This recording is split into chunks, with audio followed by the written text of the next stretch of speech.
Hey everyone, so you've seen my previous videos. I was working on a Edsel transmission shifter, and I have some bad news to report from the last one. The servo motor that I was using burned out, and I think it's because I made a mistake. So before I was using battery charger, and it turns out battery chargers and electronics don't really go together. So what happened was when the electronics started to heat up, the resistance goes up with the circuits and they pull more current. And the battery charger says, hey, you need more current, you must be a dead battery, so I'm going to give you more current. Level goes up, resistance goes up, and eventually the electronics start catching fire. So that was my mistake. I didn't realize that when I was doing this, but so the fix to that is don't use a battery charger unless you got a battery, and in fact just use the battery if you could do that. So here I just have a battery, 12-volt battery from a lawnmower. Everything works now. So I could run this. I've been running this system for the last 2 days, and nothing's gone wrong with it.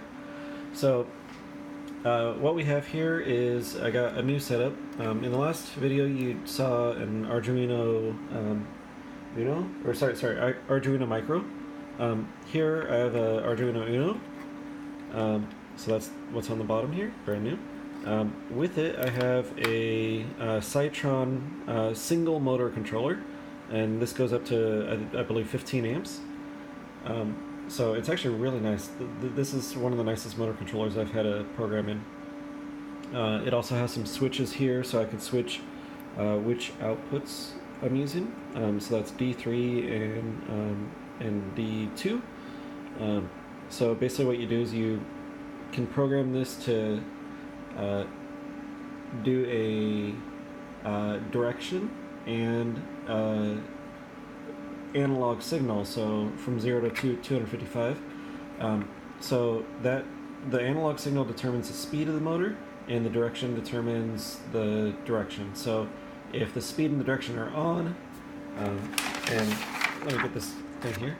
If the PWM is off and the direction is off, then output A and output B, which are right here is motor A and B, then those are off. If PWM is on, meaning it's 255 or somewhere in the range, and direction is 0, then output A is high and output B is low, meaning the motor goes one way. If both of them are high, then the motor goes the opposite way. So pretty simple setup. What I've done here is I have all of my different switches. So when I wire it into the car, I'm going to use wires to go directly in here from the 12-volt push buttons. Here is a 12-volt connection. So this is going to be powered by the battery here. And then here I have a 5-volt connection. So this is a 5-volt coming from here, 5-volt ground. And it also goes to the ground over here as well. So that helps give the Arduino a little bit of power. So what's neat about this is that whenever these have 12-volt or have 12-volt power, it sends a 5-volt signal over here. So whichever one is currently powered on gets 5 volts. That goes to the pins here, which go into the digital input. The digital input then gets read, and that determines what position the motor should go into. But because it has 5-volt power on it, it can also power the Arduino without having power on it.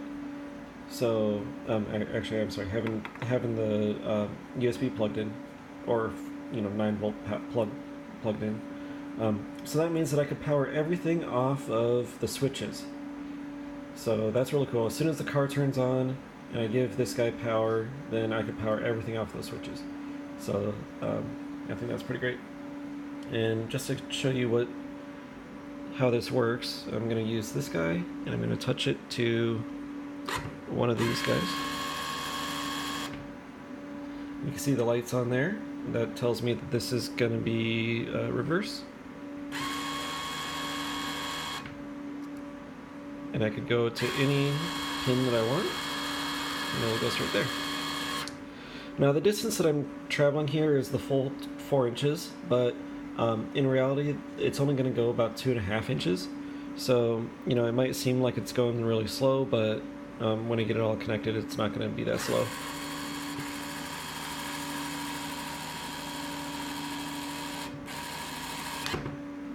And when it reaches the position, it stops. There we go. So that's what I got. This piece here, I'm going to configure it to be underneath, so attached here. I'm going to try to figure out if I could get it in some sort of container so it looks nice. Then I'll mount that container up in the car somehow. This is going to go under the car. I have this adapter here that will be drilled into the bottom of the car, near around where the transmission is. I'll have a hole drilled into the car with a grommet, and then I'll feed the wire through this hole, and that'll allow the wire to go inside the car and then be connected up to the Arduino here. So yeah, the next video you see, I'll probably be wiring the rest of it to the car, and I'll explain how that works.